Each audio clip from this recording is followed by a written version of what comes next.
Pharma warrior চ্যানেলে তোমাদের সকলকে স্বাগত জানাই। আজকে আমরা আলোচনা করতে চলেছি WBHRB ক্যান্ডিডেটের স্ট্যাটাসের ব্যাপারে, যেখানে অনেকেরই প্রায় রিজেকশন এসছে। তো কী কী কারণে রিজেকশন এসছে এবং কী কী করলে সেই রিজেকশনগুলোকে সরানো যাবে এবং কবেই বা এডিট উইন্ডো ওপেন হবে এবং এডিট উইন্ডোতে কীভাবে তোমরা সেগুলোকে সলিউশন করবে এবং এডিট উইন্ডো এতদিন ওপেন হচ্ছিল না কেন, সমস্ত কিছু ক্লিয়ার করবো কিন্তু আজকের ভিডিওর মাধ্যমে। এছাড়াও তোমাদের মনে যত রকম কোশ্চেন ছিল এবং আগের ভিডিওতে তোমরা যত রকম কোয়ারি রেস করেছিলে সেগুলো সমস্ত কিছু নিয়ে ডিসকাশন করবো কিন্তু এই ভিডিওটা মধ্যে। তো তোমরা যদি ফার্মাস চ্যানেলে নতুন এসে থাকো অবশ্যই কিন্তু সাবস্ক্রাইবটা করে দিও। তো চলো শুরু করা যাক আজকের ভিডিও। তো প্রথমেই আমি ক্যান্ডিডেট স্ট্যাটাসগুলো একের পর এক শো করবো এবং বিভিন্ন কারণগুলো তোমাদের সঙ্গে তুলে ধরবো। যেখানে ফার্স্টেই আমরা একটা পেয়েছি, যেখানে ক্যান্ডিডেট স্ট্যাটাস এসছে রিজেকশন। কেন এসছে সেটা তোমরা দেখতেই পাচ্ছ, যে যেখানে রেজিস্টার এ ক্যাটাগরি ফার্মাসিস্ট যারা রয়েছে তারা অলরেডি তারা রেজিস্ট্রেশন আপলোড তো করেছে, বাট সেখানে রিনিউয়াল কিন্তু তারা আপলোড করেনি, যার জন্য কিন্তু ফার্স্ট রেজিস্ট্রেশন চলে এসেছে। যেখানে লেখা রয়েছে যে রিনিউড যে রেজিস্ট্রেশনটা রয়েছে সেটা কিন্তু আপলোড করা নেই, যার কারণে সেটা রিজেকশন করা হয়েছে। তো চলে এসেছে আমরা সেকেন্ড নম্বরে, যেখানে ক্যান্ডিডেটসের আরেকটি কারণে রিজেকশন এসেছে, যেটা তোমরা দেখতে পাচ্ছ, যেখানে পাস সার্টিফিকেট অ্যাপ্লাই করা নেই বলে, মানে আপলোড করা ছিল না বলে, বি ফার্মে পাস সার্টিফিকেটটা আপলোড করা ছিল না বলে, তার জন্য কিন্তু রিজেকশনটা এসছে। তো চলে যাবো এবার থার্ড নম্বরটা আরেকবার দেখবো আমরা যে কী কারণে এসছে। এখানে যারা দেখতে পাচ্ছ যে যারা ডিপ্লোমাতে অ্যাপ্লাই করেছিলে, ডিপ্লোমা মারফতে অ্যাপ্লাই করেছিলে, তাদেরও কিন্তু এখানে ডিপ্লোমা পাস সার্টিফিকেটটা কিন্তু কেউই প্রায় আপলোড করেনি, যার কারণে কিন্তু তাদের রিজেকশনটা এসছে। যেখানে কিন্তু মেন নোটিফিকেশন বলাই হয়েছিল যে সমস্ত যত রেজাল্ট রয়েছে সমস্ত রেজাল্টের সঙ্গে সঙ্গে কিন্তু তার সার্টিফিকেটটা আপলোড করতে হবে, কিন্তু অনেকেই প্রায় সেগুলো ফলো করেনি, যার কারণে এই রিজেকশনের কারণ। তাহলে প্রশ্ন হচ্ছে যে এই রিজেকশনগুলোকে আমরা সরাবো কীভাবে এবং কবেই বা আমাদের এডিট উইন্ডো অপশনটা ওপেন হয়ে আসবে এবং সেই অনুযায়ী আমরা সমস্ত কিছু ঠিক করতে পারবো। তো সমস্ত কিছু কিন্তু ক্লিয়ার করবো আজকে ভিডিওর মধ্যে। অবশ্যই কিন্তু ভিডিওটা এন্ড অবধি কন্টিনিউ করো। তো প্রথমেই যে রিজেকশন নিয়ে সকলেরই প্রায় বেশিরভাগ রিজেকশন এসছে সেটা হচ্ছে রিনিউয়াল সার্টিফিকেট। তো এই রিনিউয়াল সার্টিফিকেট নিয়ে যেটা বলার বক্তব্য, যে তোমরা যারা এখনও পর্যন্ত রিনিউয়াল করোনি বা রিনিউয়ালের জন্য অ্যাপ্লাই করোনি, তারা ইমিডিয়েটলি ওয়েস্ট বেঙ্গল ফার্মাসি কাউন্সিলে যাও, সেখানে গিয়ে রিনিউয়ালের জন্য অ্যাপ্লাই করো এবং সেই রিনিউয়ালের কপিটা যেটা রয়েছে বা যে স্লিপটা তোমাকে দেবে, সেই স্লিপটাকে তুমি আপলোড করো সঙ্গে তোমার যে আগের যে রিনিউয়াল রয়েছিল বা আগের যে সার্টিফিকেটটা রয়েছিল সেই সার্টিফিকেটের সঙ্গে যে তোমরা রিনিউয়ালের জন্য অ্যাপ্লাইটা করে দিয়েছো। জাস্ট সেটুকুটা করলেই হয়তো তোমাদের এই মুহূর্তে দাঁড়িয়ে সেই অ্যাকসেপ্টেডটা চলে আসবে, অ্যাকসেপ্টেন্সটা হয়ে যাবে এবং পরবর্তীকালে যখন ডকুমেন্টস ভেরিফিকেশন হবে তখন কিন্তু তোমাকে শো করতে হবে। তো সেই মতো অনুযায়ী তুমি কিন্তু সেটা কালেকশন করে নিও। তো চলে এসেছে আমরা নেক্সট যে রিজেকশন এসেছে সেটা নিয়ে, যেখানে ডিগ্রি এবং ডিপ্লোমা পাস সার্টিফিকেট অনেকেই প্রায় শেয়ার করেনি, যার কারণে বি ফার্মা বলো বা ডি ফার্মা বলো অনেকেরই প্রায় রিজেকশন এসছে। তাহলে সেই ক্ষেত্রে কি করবে? অনেকেরই ক্ষেত্রে এটা দেখা গেছে যে তারা হয়তো যেই সার্টিফিকেটটা রয়েছে সেই সার্টিফিকেটটা কালেক্টই করেনি বা সেটা পাইনি, হয়তো ইমিডিয়েট এই ইয়ারই হয়তো অনেকে পাস আউট করেছে কিন্তু অ্যাপ্লাইটা করে দিয়েছে। সেই ক্ষেত্রে বলে দিতে চাইবো তোমাদের কিন্তু প্রভিশনাল সার্টিফিকেটের জন্য অ্যাপ্লাই করতে হবে বা তোমাদের ডিজি লকারের মধ্যে যে সার্টিফিকেটটা দেয় সেটা কিন্তু আপলোড করতে হবে। তো যে কোনো একটা তোমরা হয় প্রভিশনাল সার্টিফিকেটের জন্য অ্যাপ্লাই করে দাও, যে ইউনিভার্সিটি ওয়েবসাইটে গিয়ে তোমরা প্রভিশনাল সার্টিফিকেটের জন্য অ্যাপ্লাই করে দিয়ে সেই স্লিপটা তোমরা সেটা অ্যাটাচ করে দিতে পারো। এই মুহূর্তে দাঁড়িয়ে সেটা হয়তো অ্যাকসেপ্টেন্স হয়ে যাবে এবং যখন তোমরা ডকুমেন্টস ভেরিফিকেশন হবে তখন কিন্তু সেই সমস্ত কিছু কিন্তু শো করতে হবে প্রপারলি। তখন যদি সেটা না করতে পারো তখনও কিন্তু আবারও তোমরা রিজেকশনের জন্য আটকে যাবে, তোমাদের জবটা হয়ে গেলেও কিন্তু সেখানে গিয়ে আটকে যাবে। তো এই সব জিনিসগুলো অবশ্যই তোমাদের ক্লিয়ার আউট করে নেওয়া দরকার। তো যাদের ক্ষেত্রে এখনও পর্যন্ত রেজিস্ট্রেশন সার্টিফিকেটটা নেই তারা কিন্তু অবশ্যই সেই সার্টিফিকেটটার জন্য অ্যাপ্লাইটা করে দাও। তো যেটা দেখতে পাচ্ছ বেশিরভাগ মেলই আমরা দেখতে পেয়েছি যে সার্টিফিকেটের ইস্যুর জন্য কিন্তু হয়েছে। সেক্ষেত্রে আমি যেটা বললাম তোমরা প্রফেশনাল সার্টিফিকেটটা অ্যাপ্লাই করবে, তোমাদের সম্পূর্ণ প্রবলেম সলভ হয়ে যাবে। এটা একটা বি ফার্মের ছিল, একটা ডি ফার্মের ছিল। তো নেক্সট আরেকটি যেটা প্রবলেম আমরা দেখতে পাচ্ছি এবং এই বছরের জন্য যেটা মোস্ট প্রবলেম হয়ে দাঁড়িয়েছে সেটা হচ্ছে ওবিসি সার্টিফিকেটের থ্রুতে যারা অ্যাপ্লাই করেছিল তাদের ক্ষেত্রে। তো যারা ওবিসি সার্টিফিকেটের থ্রুতে অ্যাপ্লাই করেছিল তাদের ক্ষেত্রে বলে রাখি, তোমাদের কিন্তু নতুন আইন হয়েছে এবং সেই আইন অনুযায়ী তোমাদের কিন্তু রিসেন্টলি তোমাদের নিয়ারেস্ট যেটা এসডিও অফিস রয়েছে বা যেটা তো যার মারফতে তোমাদের কাস্ট সার্টিফিকেটটা হয়েছিল সেই অফিসে যেতে হবে এবং সেখান থেকে কিন্তু নিউ তোমাদের সার্টিফিকেটটা কালেক্ট করতে হবে এবং নিউ স্ট্যাটাসটা কালেক্ট করতে হবে। তোমাদের ওবিসি এ রয়েছে কি ওবিসি বি রয়েছে এবং তার জন্য কিন্তু ইমিডিয়েট বেসিসে তোমাদের অ্যাপ্লাই করে তার যে স্লিপটা রয়েছে সেটা কিন্তু তোমাদের এখানে দেখাতে হবে। তোমরা যদি সেটা দেখাতে না পারো তাহলে কিন্তু তোমাদের এই যে সার্টিফিকেট বা তোমাদের কাস্টের যে ফেসিলিটি সেটাও কিন্তু তোমরা এখানে পাবে না। তো এই মেনলি এই 3 থেকে 4টা, খুব বেশি হলে 4-5টাই এই তোমাদের কিন্তু মেনলি প্রবলেমটা আসছে। একটা হচ্ছে রেজিস্ট্রেশন, একটা রিনিউয়াল, একটা এডুকেশনাল কোয়ালিফিকেশন আর একটা হচ্ছে তোমাদের এই ওবিসি রিগার্ডিং প্রবলেম।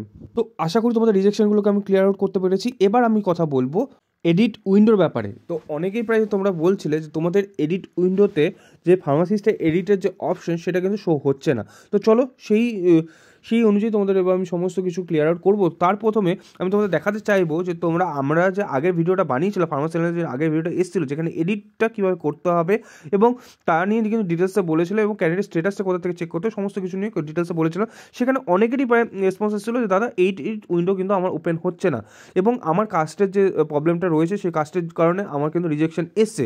তো আশা করি তোমাদের যে প্রত্যেকে কমেন্ট করেছিল সেই কমেন্টগুলোর উপর বেস করে কিন্তু আজকের এই ভিডিওটা করা হয়েছে। তো আশা করি তোমাদের প্রত্যেকের কমেন্টে কিন্তু রিপ্লাই তোমরা পেয়ে গেছো। এক এক করে হয়তো রিপ্লাই আমি তোমাদের দিতে পারিনি, বাট সেই অনুযায়ী এবং অনেক মেসেজ প্রায় আমরা তোমাদের কাছ থেকে পেয়েছি এবং সমস্ত কোলাট করে আমরা কিন্তু সিঙ্গেল ভিডিও বানানোর চেষ্টা করলাম। তার জন্য একটু সময় হয়তো লাগলো কিন্তু বাট তোমাদের সম্পূর্ণ কোয়ারিগুলো কিন্তু রিজলভ করা আমরা চেষ্টা করে যাই। তো এই জন্য কিন্তু অবশ্যই ভিডিওটাকে একটু লাইকটা করে দিও এবং বন্ধুদের সঙ্গে শেয়ারটা করো যাতে সকলের প্রবলেম সলিউশন হয়ে যায়। তো এবার আমি তোমাকে দেখাবো যে যারা এডিট উইন্ডোর জন্য ওয়েট করছিলে বা এডিট উইন্ডো তোমাদের ওপেন হচ্ছে না বলছিলে তাদেরকে কী করতে হবে। তো আমি প্রথমে লগ ইন করে দেখাবো।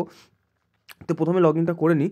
লগ ইন করার পরে এই যেমন দেখতে পাচ্ছ যেমন করে তোমার ফার্মাসিস্ট চুজ করতে হয়। লগ ইন করার সময় লগ ইনটা করে নিলে এবং এখানে তুমি মোবাইল নাম্বারটা দিলে এবং তোমার যে পাসওয়ার্ডটা আছে সেই পাসওয়ার্ডটা দিলে। এই সমস্ত পাসওয়ার্ডটা দেওয়ার পর যখনই তুমি লগ ইন করবে তখনই কিন্তু তোমার সামনে একটা এরকমের পেজ ওপেন হয়ে আসবে এবং সেই পেজে যখন তুমি এন্ট্রি করবে তোমার সামনে অ্যাপ্লিকেশন ফর্মটা ওপেন হয়ে যাবে এবং এখান থেকে তোমার চলে যাবে স্ট্যাটাস রিপোর্ট। তো স্ট্যাটাস রিপোর্টে আসার পরই তোমাদের অনেকেরই প্রায় এই ধরনের ক্যান্ডিডেট স্ট্যাটাস শো করছে যেখানে লেখা রয়েছে your application has been accepted for the further evaluation and verification by the technical expert. তো সেই ক্ষেত্রে বলে রাখি তোমাদের এখানে অনেকেই কোয়ারি রয়েছে যে এই ধরনের যদি আসে ক্যান্ডিডেট স্ট্যাটাস তাহলে তোমরা কী করবে। সেক্ষেত্রে বলে রাখতে চাইবো আপাতত তোমরা এটাকে অ্যাকসেপ্টেন্স বলে ধরে রাখতে পারো, বিকজ আমি যতজন ফার্মাসিস্টের সঙ্গে কথা বলেছি এবং যতজন এখানে অ্যাপ্লাই করেছে কারোরই প্রায় অ্যাকসেপ্টেড বলে যেই এই রকমের পেজটা কিন্তু ওপেন হয়ে আসেনি। তো যদি কারোর ওপেন হয়ে থাকে তাহলে অবশ্যই কিন্তু তোমরা কমেন্ট করো বা আমার সঙ্গে ডাইরেক্টলি কন্ট্যাক্ট করতে পারো 8371977568 এই নাম্বারে। তাহলে আমি তো কিন্তু এই যে স্টেজেসটা তোমরা দেখতে পাচ্ছ যে অ্যাকসেপ্টেন্স বলে লেখা রয়েছে এটাকে কিন্তু আমরা পেন্ডিং স্টেজ বলে ধরতে পারি এবং যাতে অ্যাকসেপ্টেন্স চলে এসছে তারা ওয়েল অ্যান্ড গুড, তারা কিন্তু অবশ্যই সিবিটি এক্সামে বসতে পারছো। এবং যারা এখনও পর্যন্ত তোমাদের রিজেকশন এসছে প্রায় 90% ছেলেবেলার রিজেকশন এসছে, যাদের রিজেকশনটা এসছে তাদের কিন্তু অবশ্যই এডিট উইন্ডো যখন ওপেন হবে সেই এডিট উইন্ডোর সময় কিন্তু সেটাকে ক্লিয়ার আউট করতে হবে। তো যেখানে তোমরা সকলে জানতে প্রায় এডিট উইন্ডোর যে ডেটটা ছিল সেই এডিট উইন্ডোর ডেটটা কিন্তু আমরা এখান থেকে পেয়েছিলাম নোটিফিকেশন থেকে, যেখানে কিন্তু এডিট উইন্ডোর ডেটটা ছিল 8 থেকে শুরু করে 10 পর্যন্ত, কিন্তু অলরেডি প্রায় 10 তারিখ হয়ে গেছে কিন্তু কোনো এডিট উইন্ডো কিন্তু এখনও পর্যন্ত ওপেন হয়ে আসেনি। তো সেই ক্ষেত্রে আমরা এডিটটা করবো কীভাবে, তো বা এডিটের অপশানটা আসছেই না বা কেন, আর যদি নাই আসে তাহলে আমাদের কি অ্যাপ্লিকেশন ফর্মটা রিজেক্টেড হয়ে যাবে, তোমরা কি তাহলে সিবিটি বেস এক্সামে বসতে পারবে না, তারও অ্যান্সার কিন্তু আমি তোমাদের ক্লিয়ার আউট করবো। তো তোমাদের বলে রাখি এই যে তোমরা নোটিফিকেশনটা দেখছো এই নোটিফিকেশনটার মধ্যে কিন্তু কোথাও ফার্মাসিস্টের কথাটা মেনশন করা নেই, যে ফার্মাসিস্ট যে এডিট উইন্ডোটা করতে পারবে এই 8 থেকে 10 তারিখ সেটা কিন্তু মেনশন নেই। তো সেই ব্যাপারটা ক্লিয়ার করার জন্য কিন্তু আমি এখানে চলে এসেছি। তোমরা দেখতে পাচ্ছ যে এখানে লেখা আছে guideline for the candidate availing for the edit option, যেখানে বিভিন্ন রকম অ্যাডভার্টাইজমেন্টের ব্যাপারে বলা রয়েছে, জিডিএমও রয়েছে, পেডিয়াট্রিক রয়েছে, যত রকমের পোস্ট ছিল প্রায় বেশিরভাগ পোস্টেরই কিন্তু ডিটেলস এখানে পরিষ্কারভাবে লেখা রয়েছে কাদের কাদের এডিট অপশন এখানে চলছে, যেখানে কিন্তু ফার্মাসিস্টের কথা কোথাও মেনশন নেই, তোমরা দেখতে পাচ্ছ এখানটাতে। সেই জন্যই আমাদের ফার্মাসিস্টের পোস্টে কিন্তু কোনো এডিট অপশন এখনো পর্যন্ত দেওয়া হয়নি। তো তোমাদের এই জন্য বলে রাখবো আমাদের ফার্মাসিস্টের এডিট অপশনের কিন্তু জন্য আলাদাভাবে পেজ ওপেন হবে। ঠিক যখন আমি এই ভিডিওটা রেকর্ড করছি ঠিক সেই মুহূর্তেই কিন্তু এই নোটিফিকেশনটি আরেকটি জারি করা হয়েছে যে WBHRB তরফ থেকে, যেখানে বলা হয়েছে তোমরা এখানে দেখতে পাচ্ছ ফার্মাসিস্টদের জন্য কিন্তু আলাদাভাবে এডিট অপশন ওপেন হয়ে আসছে, যেখানে 9 থেকে ডেট স্টার্ট হয়েছে বাট অনেকেরই ওপেন হয়নি। তো মোটামুটি 10 তারিখের পরে হয়তো তোমরা দেখতে পাবে যে এই এডিট অপশনটা ওপেন হচ্ছে, যেটা কিন্তু 16 তারিখ পর্যন্ত চলবে। একটা লম্বা টাইম দেওয়া হয়েছে শুধুমাত্র ফার্মাসিস্টের জন্য এই এডিট অপশনের জন্য, যেটা কিন্তু তোমাদের খুব তাড়াতাড়ি এটাকে ঠিক করে নিতে হবে যাদের যাদের যা কিছু ভুল এসছে এবং যাদের স্ট্যাটাস এখনো আপডেট হয়নি বা যাদের পেন্ডিং স্টেজে দেখাচ্ছে, যেটা তোমরা বলছিলে পেন্ডিং স্ট্যাটাস, সেই পেন্ডিং স্ট্যাটাসটা হয়তো খুব তাড়াতাড়ি আপডেট হয়ে আসবে এবং সেখানে হয়তো যেভাবে দেখাচ্ছিল অ্যাপ্লিকেশন স্ট্যাটাস সাকসেসফুলি বা রিসিভ সাকসেসফুলি, সেটা কিন্তু তোমরা হয়তো যে সাকসেসফুলি বলে দেখাবে, তবে কিন্তু তোমরা সেটা বিশ্বাস করতে পারবে যে হ্যাঁ ওটা পুরোপুরি সাকসেসফুলি হয়েছে।